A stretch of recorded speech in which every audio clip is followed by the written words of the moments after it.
Captain's Log, Stardate 99944.2. After a week of much-needed shore leave as I welcome the newest addition to my family and crew, I can't help but feel a personal kinship with this week's episode titles. Just as in Picard's farewell, I, Captain Schaff, have also bid a fond farewell to the life I knew before the arrival of my baby girl.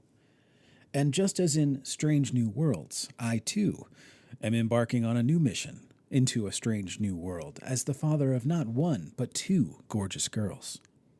This new mission will certainly challenge me, but also inspire me to reach for the stars and boldly go forward into this new adventure of fatherhood with the promise of a better tomorrow for my little cadets, Emily and Sage, the brightest stars in my sky.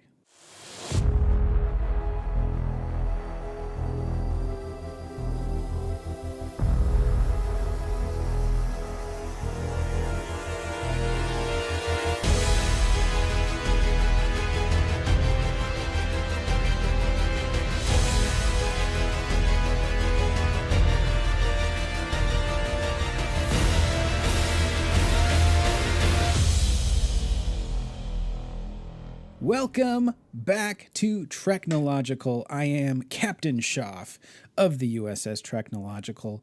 With me, as always, every week, my dear friend and captain of this. We co-captain it, but we're captains. We're captains in the truest sense of the word.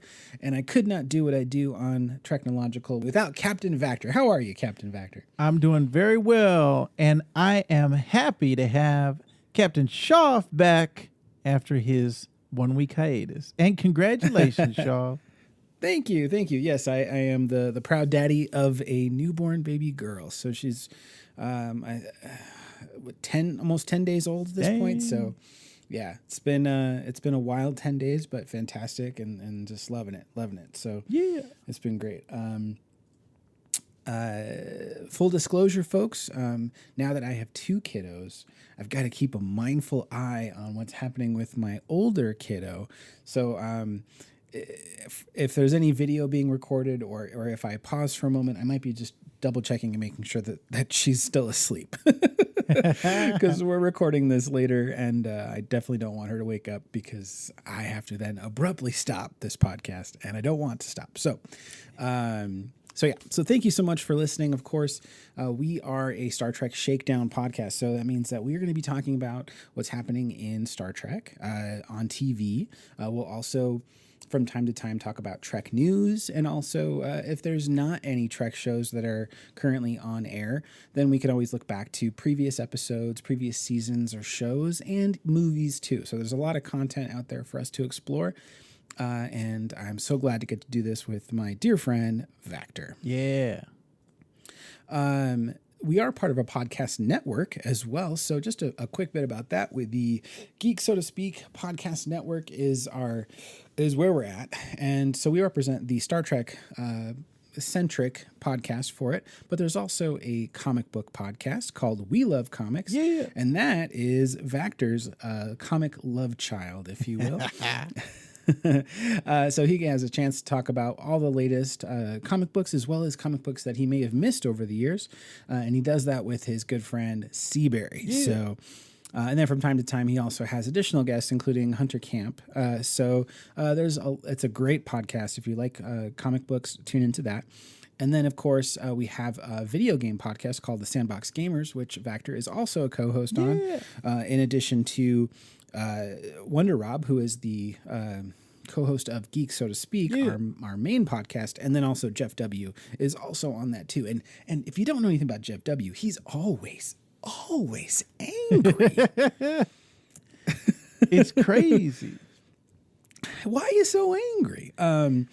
And then, of course, as I mentioned and hinted at, Geek, so to speak, is our parent podcast, and that is your source for all things geek. We're about to go through a very exciting format change, so I don't want to give anything away on that, but Geek, so to speak, is going to be reborn. Yes.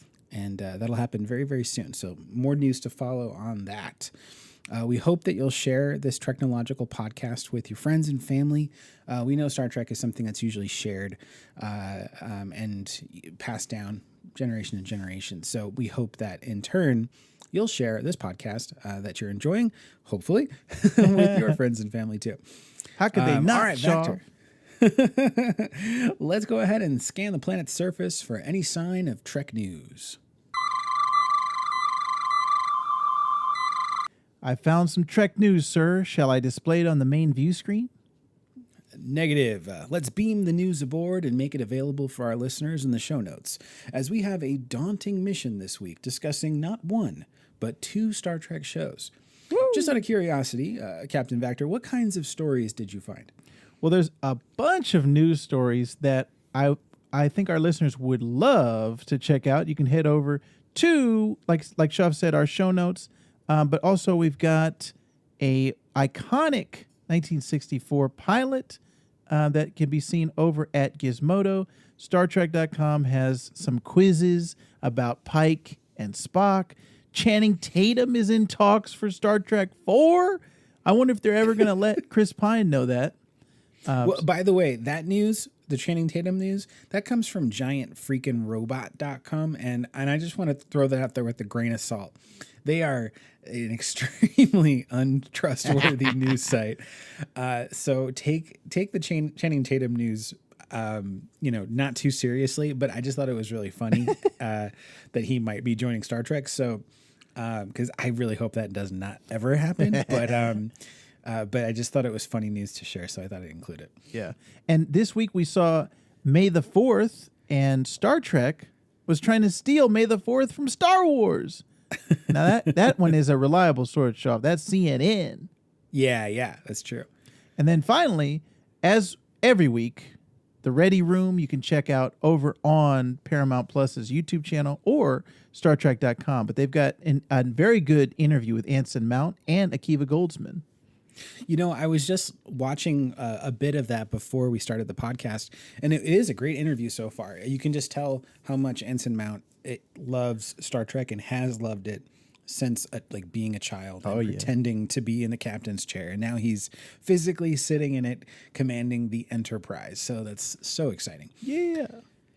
All right, perfect. Well, yeah, go ahead and check the show notes on that so you can stay apprised of all things Star Trek news. Normally, we would go into more detail on things, but we have a lot to cover. So, with that in mind, I think let's go ahead and begin our weekly mission.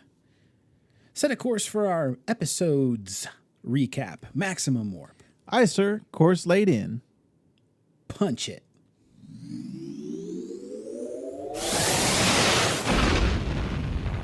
Okay, so we're going to start things off with Star Trek Picard, which experienced its season 2 finale, and the title of this episode is called Farewell. I think a very appropriate title, all things considered, for the episode. The official synopsis reads, in the season 2 finale, with just hours until the Europa launch, Picard and the crew find themselves in a race against time to save the future. So from here on out, I just want to put this on everyone's radar. We're going to throw up a red alert because we do not want to spoil anyone who has not yet had a chance to see this season finale. And also, this red alert will apply to anything related to Strange New Worlds as well. So, so just keep that in mind, folks. With that, Vector, let's go ahead and get into it. I guess first and foremost, we know that the first half of the season was super strong. First 5 episodes were real good. And then starting with episode 6, it's just started to kind of take a downward turn and then a spiral. It felt like it was really spiraling into not being a good show. Yeah. And then episode 9 was better. Not great, but better. Yes. And so now I'm kind of like, and of course, I didn't get a chance to really share my thoughts of episode 9 because that was the week of Sage's birth. Yes. So, but now we're at the final episode of the season. I want to get your thoughts. How did this episode fare in the overall episodic count? Yeah, I think if I look at the season as a whole for season 2, I enjoyed it. I had some good times. I liked the way that they wrapped the storylines up, tied everything off with a nice bow. And I think for me, the finale is a win for the Q wrap up. Basically, the finale, the farewell of Q. And he's been one of my favorite characters, since Next Generation. My dad, one of his favorite characters, we kind of bonded over that. The love of Q's hijinks, zaniness, and that court jester appeal of Q. And so I think that's the thing that really got me emotional at the end of the episode. But there was also some surprises in this episode, Shaw. So It's true. I think overall it was a win for me. The farewell episode was a good wrap up to season 2. I agree. I would argue that this season was a few episodes too long. Yeah, I was actually thinking about that too when I was watching it. I was saying, this is like the story was fine for overall for season 2, but they could have cut out like 2 or 3 episodes of filler and still had the exact same resonance, because there was just episodes where Q was gone the whole time. True. So it didn't really add anything, a lot of those episodes. So yeah, I felt like they could have shortened this and maybe had 2 arcs in this season and been better off for it. Yeah, and correct me if I'm wrong, but I don't think Q appeared at all in the last episode, in the episode 9. I don't think he was in it one bit. Yeah, And right. I was like, what is going on? Like Right. they have so much they have to cram into this season finale, and they weren't adding more time. It was still only going to be like 50 minutes or so. So it's like, Right. they had a lot they had to cover and a lot of ground they had to cover. But I felt like they did. It was at breakneck speeds, and some of it just kind of felt, I don't know, a little forced. But all in all, I was happy with the way it ended. I think that the scene with Picard and Q at the end of the episode was so strong that it basically forgave any like episode sins that may have occurred, or even season sins that were like, oh man, I wish they would have done this, or like audible groans for certain like things, or a lack of character development here or there. But that scene was just so strong.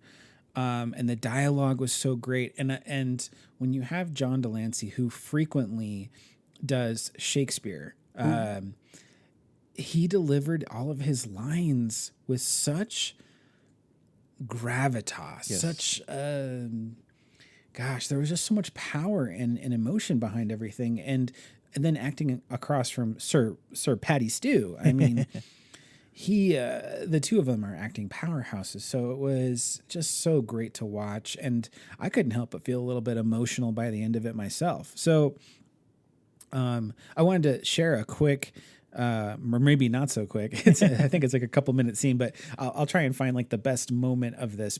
I ask you once again, why? Finish the sentence. Me. From the very beginning, for over 30 years. Why me? I am moving on. In your parlance, I am dying. Yes, I know. Alone.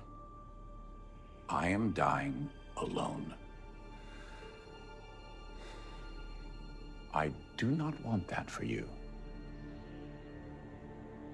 Humans, your griefs, your pains fix you to moments in the past long gone. You're like butterflies with your wings pinned. My old friend, forever the boy who with an errant turn of a skeleton key broke the universe in his own heart. No more. You are now unshackled from the past. As I leave you free. But why does all this matter? Is something going to happen for which I will be required. Must it always have galactic import? Universal stakes, celestial upheaval? Isn't one life enough? You ask me why it matters. It matters to me.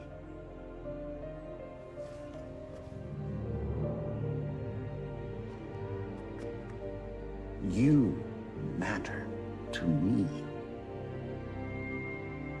Even gods have favorites, Jean-Luc. And you've always been one of mine. And I just think it's so amazing. Like, he's like, you matter to me. All this time, Q has been playing with Picard all these years, making him jump through hoops and making him wear crazy costumes, and and to basically just be, I just really like you. I just think you're a cool guy, and I want you to have happiness in your life. Like that's cool. And I kind of felt like that's where this season was going. Right? It was ultimately a lesson for Picard to learn how to love again. Right. And that's kind of what I thought this show was going to be, as far as like an emotional through line. So that worked for me. Now, here's my problem with this show, this season, is that they created trauma for Picard that didn't previously exist. Mm-hmm. And that's tough, because it's like suddenly he's so stricken and has never in his... How old is Picard? 80, 90 years old. Right. Never addressed, like, he's just lived this many years of his life believing that he caused his mom's death. Like, I just don't believe that. Yeah. I was the same way. It felt kind of forced for me. And I think in the Ready Room, they kind of touched on it, where they were saying, yeah, we had to almost reverse engineer it. Like, okay, we know where we want Picard to be, and how did he get there? Oh, well, he's got this backstory, and we just never told you that. You never knew about it. So I felt like it did feel shoehorned in there, and if you had taken that out, I don't know how much I would have missed it, because we talked about it on the last episode of TREKnological. Those flashback scenes were always my least favorite, and Yeah. I guess I could have done without them overall, and Totally agree. would have Totally been agree. stronger to me. Or, and I hate to say this, because I think, child actors are child actors, right? Like, you're only going to be as good as you can be, right? I mean, kids haven't experienced that much, so how could they portray so many levels of emotion, right? But I didn't feel like the kid playing young Picard was a great actor. Yeah, I felt that too. And so, like, there wasn't much to grab onto or like resonate with. He didn't really like exude anything that would make you feel for this boy. Yeah. And so, like, if you can't feel for the boy, then how do you feel for the man? So, so I think that's kind of part of the problem. So yeah, I agree with you. Flashbacks didn't really need to happen. We got a very quick resolution to the whole Talon and saving Renee Picard thing. She takes it upon herself to go ahead and sacrifice herself. We had a couple paradoxes here. We had a couple Terminator situations where it was like, well, the future version of you is the reason why the past version of you did this thing. And I was like, wait a minute. What, if the future didn't exist yet, how did the past want? Now I've gone cross-eyed, Shaw. It's true. It's true. The whole like business of Adam Sung like being such a villain, like a mustache twirling. Yeah, that's what I'm saying. Like, I know that last episode, and quick shout out to Frank Ramblings if you're listening, Frank. Thank you so much for your co-hosting of the show. I loved your episode between the two, you and Vactor. It was great, very engaging, and I loved every second of it. But you guys liked Adam Sung as a very a-hole-ish villain. Like he's so nasty, and it's almost like it's just dialed up to 11. Like I don't know, like it doesn't work for me. And when he's interacting with the lady, as he's like talking about, well, I'm a donor, I need to get a chance to talk to Renee Picard right now, and he's just such a I want to say a bad word, but I I'm not going to because this is a nice podcast. But like he's such a piece of crap. Yeah, he's a jerk. And so maybe it's just because I can't accept that Brent Spiner is capable of playing such an a-hole. So see, I think for me, that's why I liked it, because I love him as Data. And I've loved him for so many years. And it's like, okay, now here's him playing this mustache twirling, over the top, chewing the scenery villain. And it worked for me. Like I was loving every minute of it. I was like, I love Brent Spiner. And so it's hard for me to, even though the character's being a jerk, it's hard for me to hate him because I love Brent Spiner so much. So that's why it worked for me is just his performance. If it was another actor, maybe I wouldn't have liked him as much, but definitely Brent Spiner, he does it for me, y'all. Well, that's fair. I mean, you're allowed to have your feelings, even if they're wrong. You're allowed to have them. Now we do get some resolution for Corey's plot, which I was like, are we going to see her again in this season finale? Mm-hmm. Like her character has just sort of existed right. and things have happened to her, but she really hasn't done anything. Right. And then we get this crazy, like jaw-dropping cameo. And this is the second best part of the episode for me. First part, of course, as I said, Picard and Q, but second part for me is the arrival of Wesley Crusher. Yeah. Will Wheaton. I remember messaging you on Discord, and I forget exactly what I said, but I was like, there is a shocking moment. Yeah. You used a little bit saltier language, Schaff, but yeah, that was basically what you said. Right. I try to paint this picture on TREKnological like I'm such a saint, but the world knows otherwise. But yeah, she gets recruited by Wesley Crusher, who is a traveler. That was his sort of, at the end of Next Generation, or towards the end, that was his destiny to join the Travelers and basically like travel through space and time and things like that. But they've never really connected the dots between the Travelers and the Watchers, like the supervisors. So now we have this connective tissue between those two types of individuals as that they are the same. So that's kind of cool. But the fact that we got him back again, and he's been just kicking butt in the ready room. Yeah. I'm so glad they gave him this to get to see him again. Because the last time that we saw him in a canon aspect of Star Trek was in Nemesis. Oh. Because he was at the wedding. Oh, yeah. Right. Of Riker and Troy. Yes. So, and that was the last time, but he was wearing like a Starfleet uniform, and that was kind of confusing because he's not part of Starfleet anymore. Right. So, who knows as from like the continuity of all of it, but like that was the last time we've seen him. It's been so long and he's done so much for Star Trek.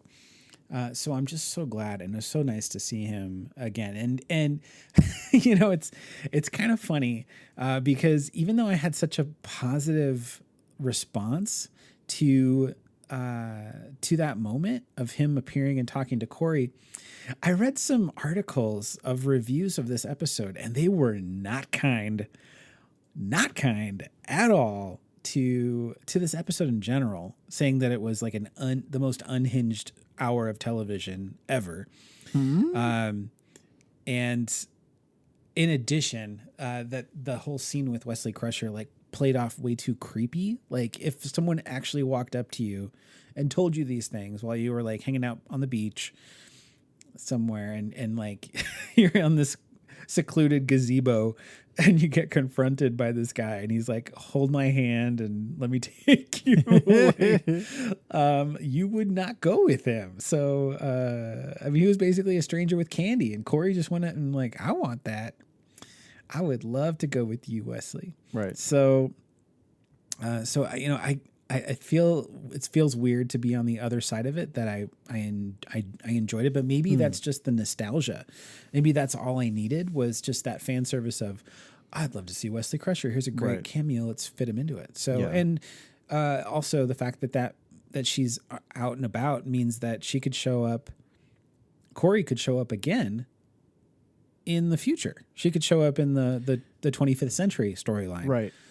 Well, yeah, and similar, I think, with Elnor's character as well. Like, we thought he was gone, but then he can definitely show up in the future. And I thought about that because it seemed like, so they tied off Rios, so Yeah. I don't think we'll be seeing him again for that. No, I don't think so either. And then Seven, I feel like Seven will continue on, and we'll see more of her Starfleet kind of journey. Rafi, I don't know. Yeah, I don't know if she's been greenlit for the third season. I know that Seven will be back, and basically by the end of it, Picard granted her a field commission as if she's basically in command of, say, the Stargazer. Yeah. So that's pretty cool. I mean, they definitely hinted previously that, Seven, you'd make a great captain. How come, whatever. Right. So that's cool. Raffi, I just don't care about Raffi. I never have cared about Raffi. And I even felt like their relationship was kind of shoehorned in, where I actually, watching the episodes, I didn't even pick up on it. It was watching the Ready Room when they talked about how their relationship developed, and I was like, oh, really? I didn't even see that. It was right under my nose, and I didn't even see it. And I just felt like it was shoehorned to me.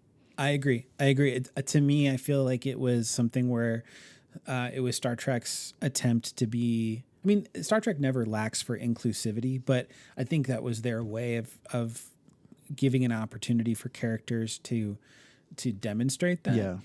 But there really wasn't a whole lot of time spent on let's work on our relationship. They barely even addressed their own problems. In fact, a lot of the times whenever they were about to address their problems, they would get interrupted. So it was there definitely was something missing in that regard. Yeah. Let's see. So that's another thing we could have taken out of this season and not missed it. Exactly. Are the fan theories about Jurati were true? She was the Borg Queen in the future. Surprise, surprise. Yeah, surprise, surprise. And looked weird. She Yes. looked weird. Very strange. I messaged you and I was like, in every other version of the Borg Queen, she's always been creepy, but dare I say, sexy. There's something about the Borg Queen that's sexy. I can't put my finger on it because she's got like pale skin and wires coming out of all sorts of places, and her skin's being pulled, and it shouldn't be sexy. This But is for what some does reason, it for Schaff. See, Brent does Spiner it. does it for me. Borg Queen does it for Schaff. I'm ready to be assimilated. I will not resist. Wow, we're learning so much about Schaff today. It's so funny. Yeah. I think it's a combination of the design and just, I think Alison Pill's face, like the way that they put them together, it just didn't seem quite right. I don't know if that was their intention or... Doesn't it just look like her face was superimposed? Yeah, it did look like that. Yeah, it was kind of to the effect of when Bruce Banner pops out of the Hulkbuster in Infinity War. Right. It's just got that same this looks really fake. Yeah, exactly. And so I guess that's her well, I don't have to dress this way to be the Borg Queen. I'm my own. Right. I'm my own woman. Yeah. I can be whatever I want. So whatever. And I also felt like it didn't make sense. Like if you go back and think, okay, watching that first episode again when she first appears, why was she it felt like she was attacking the ship, and right. It just didn't make sense. And I like when you have mysteries like that, or you have things that are revealed at the end, I like them to make sense and be like, oh, on a repeat viewing now, it makes it better. It strengthens it. For this one, it's like that. No, that's not. They didn't play it as Jurati from the beginning.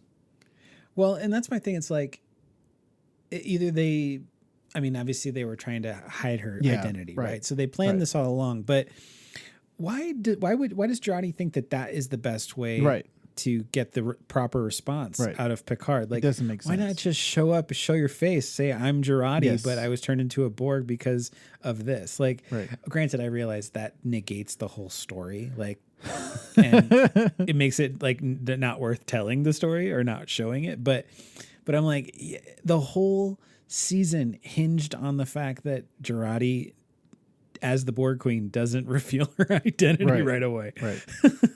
So that's funny to me. And then we get Guinan, of course, gives us the whole like rigmarole about the characters, like, and here's where they are now. Sort of like in the movies when like there's that freeze frame, like the credits are starting to roll, and then you see like the photographs. And Vactor went off to get his PhD, and now he's a doctor, a gynecologist, blah blah blah. Like, I don't like that. I that's not necessary to me. I don't need to know that, and it was just whatever. But it was nice to see Whoopi again as Guinan, so that's cool. Any other characters we're missing? I'm trying to think. No, besides Elnor coming back at the end.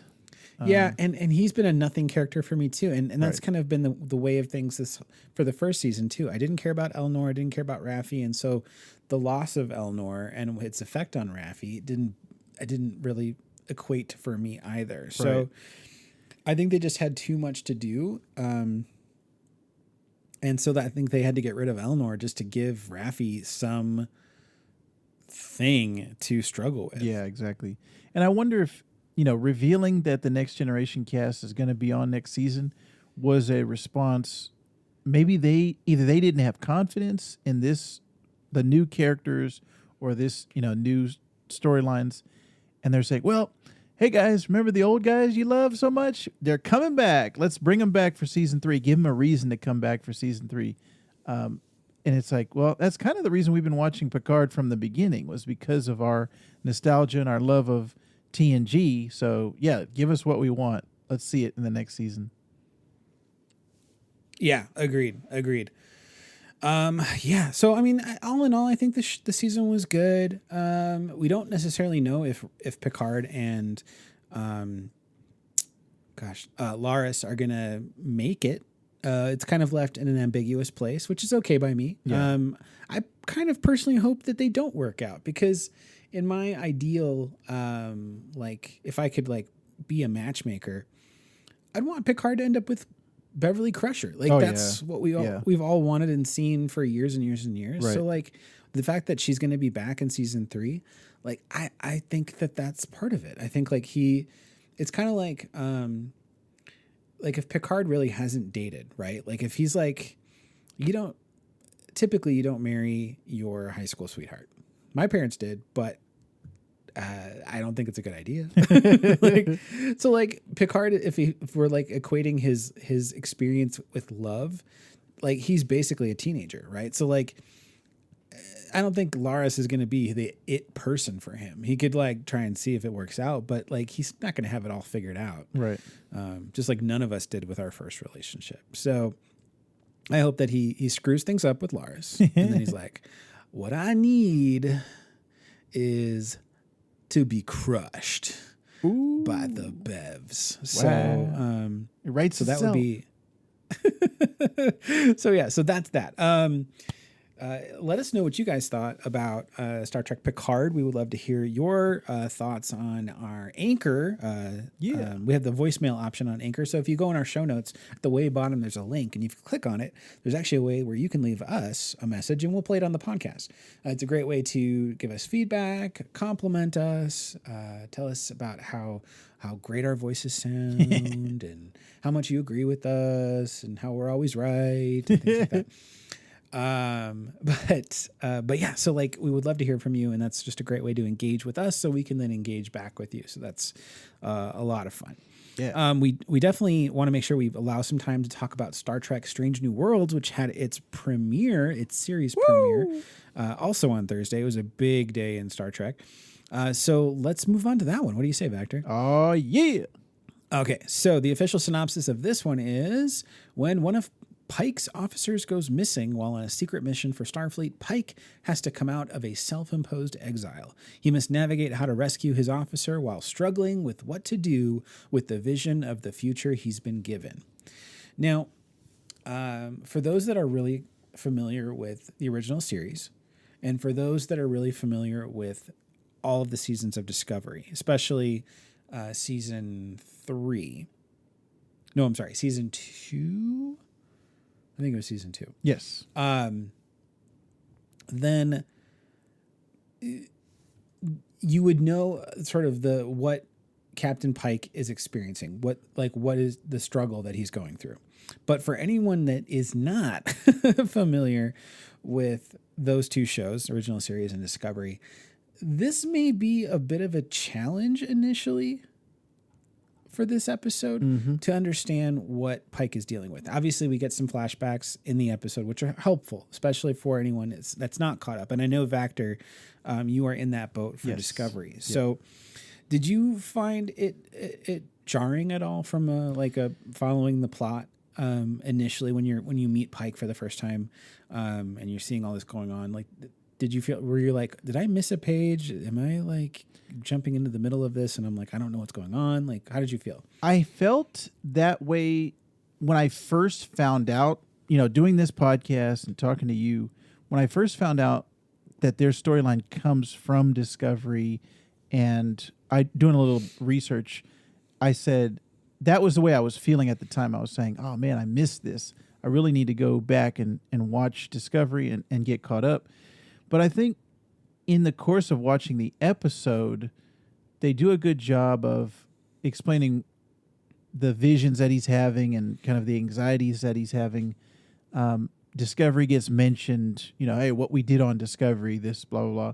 So I felt like they did a good job for newcomers and for people who are not familiar with Discovery, as well as people who watched all 4 seasons or just even watched up to the 2 seasons that they appeared in. And so I felt like they did a good job. And because I did a little bit more research, I think that helped me out also. Awesome. Okay. Well, that's good. Yeah. So it's going to be another season with 10 episodes, which is great. So it's going to run from May 5th all the way through July 7th. And I'm so excited to be continuing our weekly episode discussions with this show. Yeah. I think we might actually get a slight Star Trek break in terms of new content after this show completes, because I think it's August that we get the next season of, I want to say, Lower Decks. Yes. So that's cool. Now, some of the crew are the same crew from the episodes of Discovery, because that's when in season 2 of Discovery, that's when we first meet up with the USS Enterprise and Captain Pike, and also Number 1 and Spock. The rest of the group, as far as I can recall, are not part of the cast. So the rest of them are all new to this show. But not necessarily like new in general. So like some of these actors and actresses are playing characters who were in the original series, but these are just the newest versions of them, right? So, but since you don't have a whole lot of experience watching Captain Pike, what did you think of him as a captain? What did you think of Anson Mount's performance? I was really, I really enjoyed his performance overall, and I felt like it was a throwback to the classic original series, Shatner's performance as Kirk, and also the new series, the Kelvin timeline with, and I'm blanking on his name. I was going to say Chris Evans. Chris Pine. Chris Pine. I think both of those Kirks, I think he's kind of like a combination of them. And yeah. I liked him overall. And I also just the feeling I got watching this episode was I got nostalgic for the classic episodic storytelling. After we've gotten the last 2 seasons of Picard, and it's been something different, the overall season arcs. This one, I felt like, oh man, this is exactly what I want. This is the Trek that I want, and I just had a good feeling throughout the episode. Me too. And I love the fact that it's episodic. Yep. It honestly, it's kind of a relief as an audience member, because you don't have to remember everything from the previous episodes. Right. Yes, of course, you're going to have the fact that these characters week over week are having different adventures. That means they're growing too. So, I mean, like it does help to know, who they were at the beginning of the season and who they are at the end of the season. But it's not going to be something where you really need to understand this plot element to know this plot part. So like, it's just really nice, very refreshing. I think the whole cast was really solid. There was some standout new cast members that I really kind of wanted to touch on. So I really liked Christina Chong as, and I'm probably going to butcher this part of her name, but La'an Noonien Singh. So she is a relative of Khan Noonien Singh, which is pretty cool. The fact that she's serving on the Enterprise. Oh, you know what? I just remembered something. We forgot to mention the ending of Picard. There was a Project Khan folder. That's right. Forgot about that. Yes. Yeah. Well, and they sort of maybe left it open for the fact that the Borg were sort of like protecting that energy source. Yes. From affecting the quadrant, and now they've opened up a transwarp conduit. Yeah. So and they were that like, might who's lead on the somewhere other interesting. side? So maybe Right. season 3 will explore what's on the other side of that conduit. Mm-hmm. So yeah, we'll see. Another cool thing about the end of Picard, the Borg may be joining Starfleet. Yes. That would be interesting to Yeah. have the Borg within the Federation. Although that would really kind of throw in a kink into like Discovery, season 4, things like that. So it just, I don't know. I mean, it's tough when you've got shows in multiple time periods. Yeah. So that's difficult. But obviously Ethan Peck is back as Spock, and he was great as Spock in Discovery. He was very interesting and different, but I really like his performance, and he's very serious, very solemn, and I think he brings a lot of power to Spock. We get Jess Bush as Christine Chapel, and Christine Chapel is a character from the original series, so she's the nurse, and she's cool. She's got kind of a spunky personality. I'm interested to see what happens with her some more. Definitely a different look for her from the original series. Big old wavy, long blonde hair and bumpets. Everything. So there's that. As I said, Christina Chong, she's the security chief now on the Enterprise. But I think one of my favorite characters, because she just seems so positive, so full of like exuberance, was Celia Rose Gooding as Uhura. Yes. She's so fun. Yeah. Like she was just, you could tell like she was just having a great time. Like I loved that. It was refreshing and kind of magnetic in that way. Yeah. Yeah. I got this exact same feeling from her. And if I'm not mistaken, is she not related to Cuba Gooding Jr.? Let me look that up while we talk. I think that might be true. So while you're looking that up, I'll continue with the additional cast members. So we've got Melissa Navia as Erica Ortega. She's the helmsman.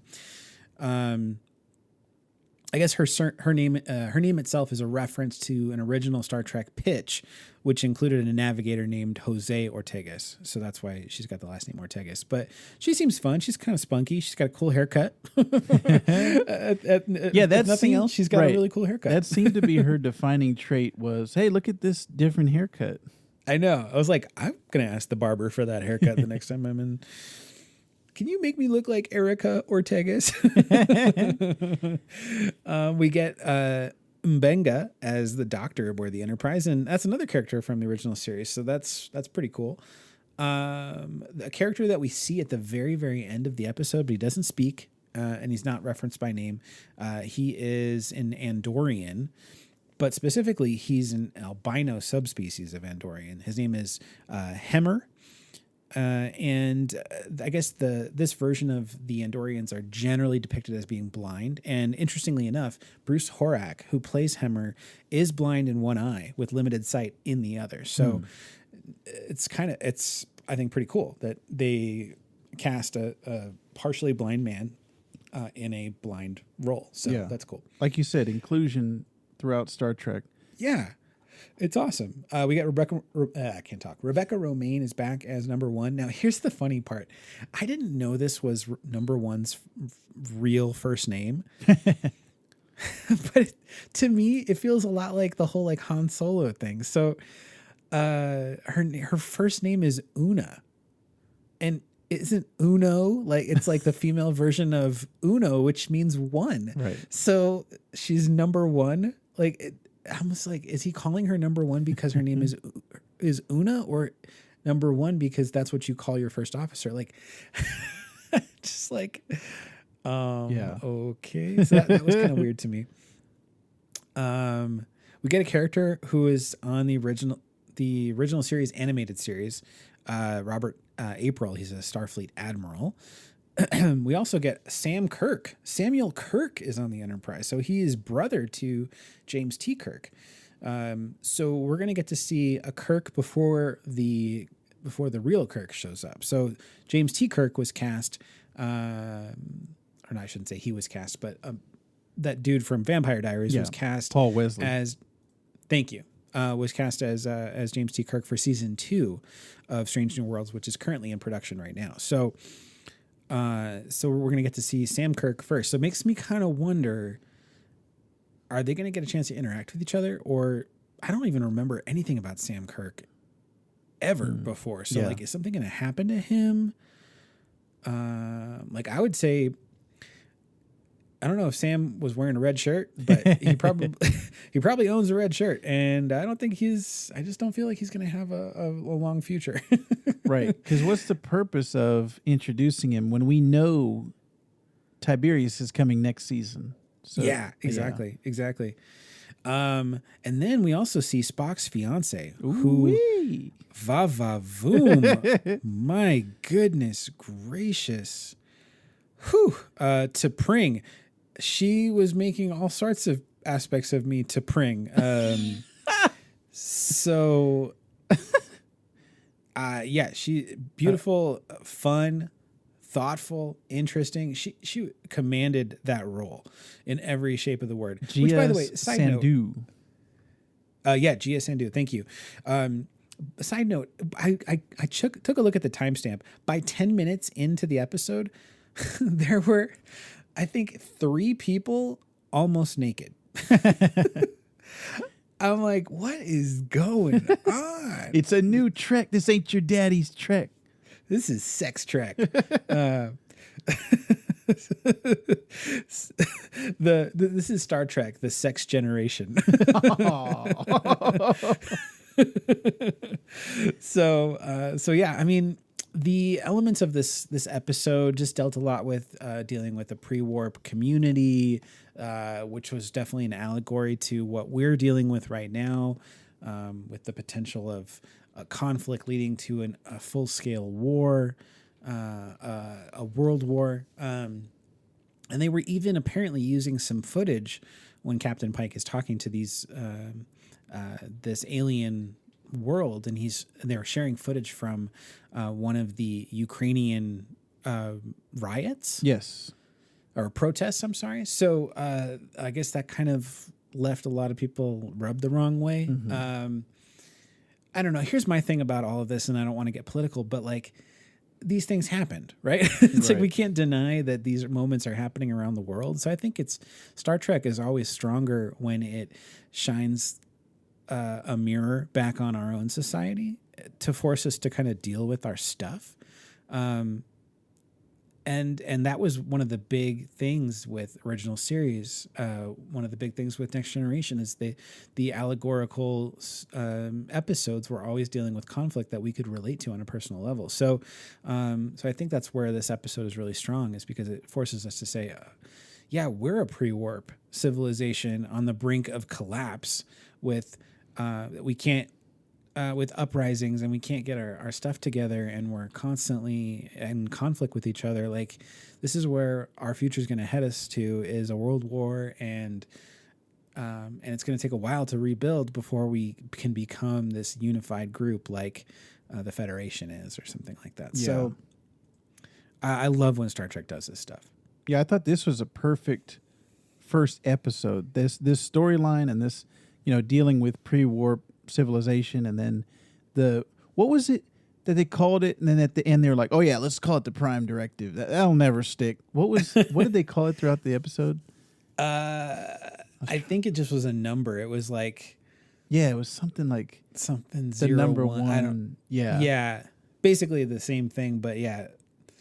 But yeah, I thought that was funny too. Yeah. I laughed and I was like, "Oh, it'll never." Yeah, it will. Oh, it definitely will. You know what else I liked? I forgot to mention this at the beginning. Pike was watching The Day the Earth Stood Still as it's a classic movie, science fiction. That, when I was growing up, was my dad's favorite movie. And so, when I saw it, I immediately was like, "Oh, that's The Day the Earth Stood Still," the 1951 version, because they did another one with Keanu later. But when I saw that, immediately I was like, first of all, it's a sci-fi classic, one of the best science fiction movies ever made. But also, I have that personal connection to it because my dad, who listens to this podcast, was a huge fan of The Day the Earth Stood Still. He told me as a kid he memorized lines from it because he thought it was real, like the aliens were going to come down and take him away if he didn't remember the code word that's used in the movie. So if you haven't seen The Day the Earth Stood Still, great movie. Not the Keanu one. I can't say I've fully seen the original, but I've definitely seen the Keanu one, and I did not like that movie. Yeah, the Keanu one is not. It doesn't hold a candle. Like I said, there's a reason why they're showing it in this show. Yeah. Like they're referencing it. So if you ever have a chance, go back and watch that one.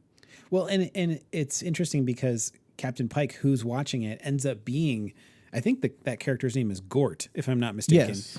Mm-hmm. He ends up basically playing the role of Gort when he's talking to this other alien species that he's landed on their planet and is telling them they need to stop fighting. It's like, so it's the parallelism with that was very strong and very, very cool. Very bookended aspects of the show. So that was nice. Yeah. Oh, I'm sorry. Klaatu is the character.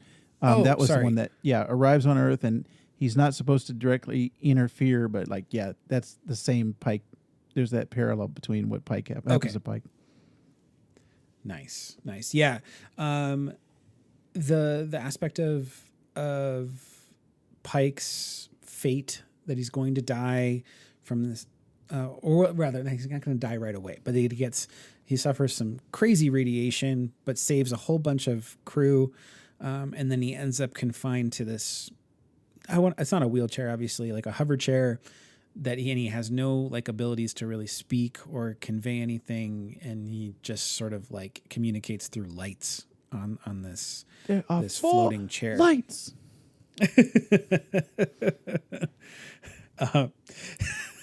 Nice. Good call back. I love that. Oh man, I love that episode. Is that called the chain of command or something? Yeah. like that? What is that? Now I'm blanking on it too. But anyways, Chain of Command Part 1. Thank you. Yes, I have retained my Trek knowledge. This show is exciting to me, and you know what I really loved about Strange New Worlds was the intro. Yeah. Gosh, that was fun and so nostalgic. You can tell they've. I love when composers take a pre-existing piece of music and then mess with the octave or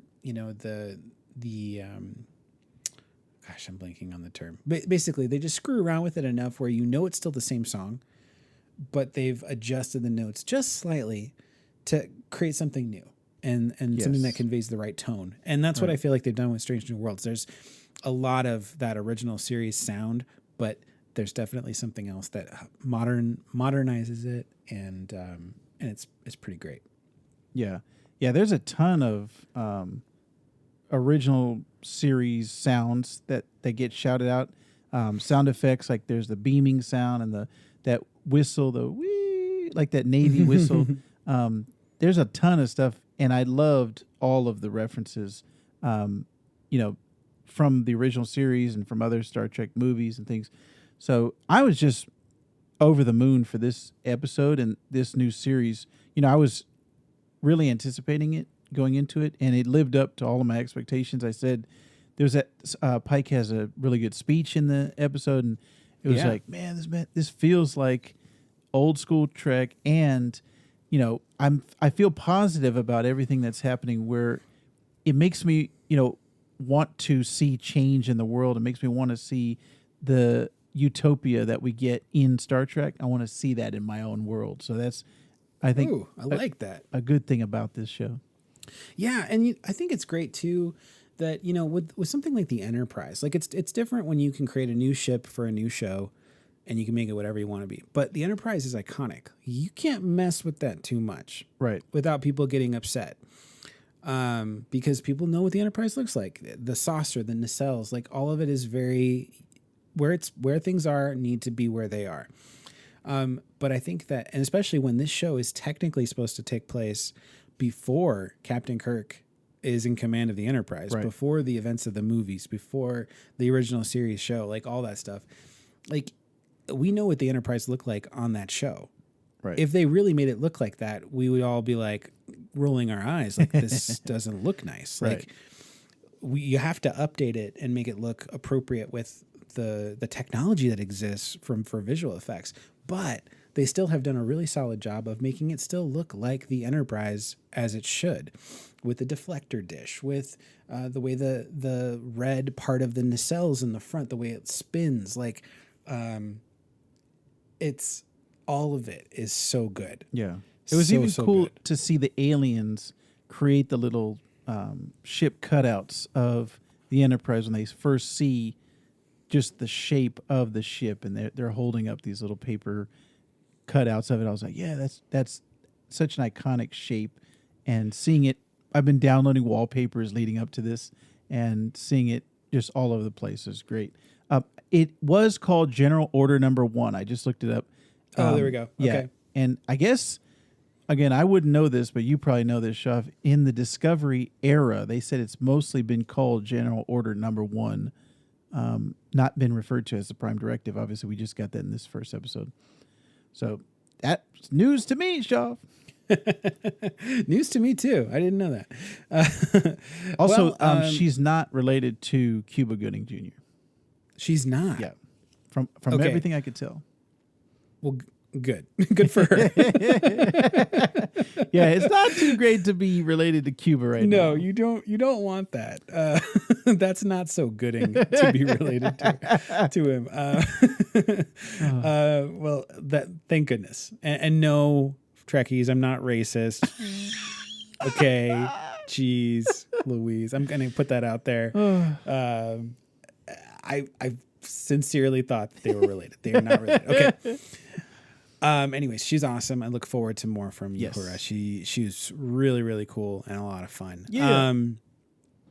Well, Vactor, unless you had any final thoughts about Strange New Worlds, I say we go ahead and sort of finish off this mission. What do you think? I think that is a good idea, Shav, and I can't wait to talk about next week's episode. Yes, me too. Me too. Well, thank you so much, fellow Trekkies and Trekkers. Thank you for listening to our episode. Normally, for some time, we would share some life updates. But what I would say is we will be making some time on Geek, So to Speak. Yes. Which we'll be recording tomorrow night. So if you're interested to hear what's been going on in our past week, both Vactor and I are on that podcast, as well as Wonder Rob. So we highly encourage you to tune into that episode as well, and listen to some Geek, So to Speak as well. We'll be talking about Doctor Strange in the Multiverse of Madness. So thank you so much for listening. Of course, if you want to find us on social media, you can search TREKNOPOD. And that's going to be on Instagram and Twitter. As I mentioned before, we are a part of the Geek, So to Speak podcast network, which features Geek, So to Speak, the Sandbox Gamers, and We Love Comics, and of course, TREKnological. You can find us on geeksotospeak.com. So please share our podcast with your friends and family. I'm sure there's more than one Trekkie in your family, so let them know. They might want to listen to it as well. We're looking to grow this podcast as much as we possibly can, but we need your help to make that possible. So please subscribe, rate, and review us on Apple Podcasts or Spotify. And yeah, we'll be continuing over the week over week with more reviews of Star Trek Strange New Worlds as the episodes drop. So every Thursday you can look forward to new episodes of Strange New Worlds. And then on Friday, we'll be recording our thoughts of those episodes. Yeah. And then they should be released either by Friday night or Saturday. So that's the plan. All right. Well, Captain Vactor, I believe our mission of the week is complete. Shomp and Vactor here. 2 to beam up. Live long and prosper.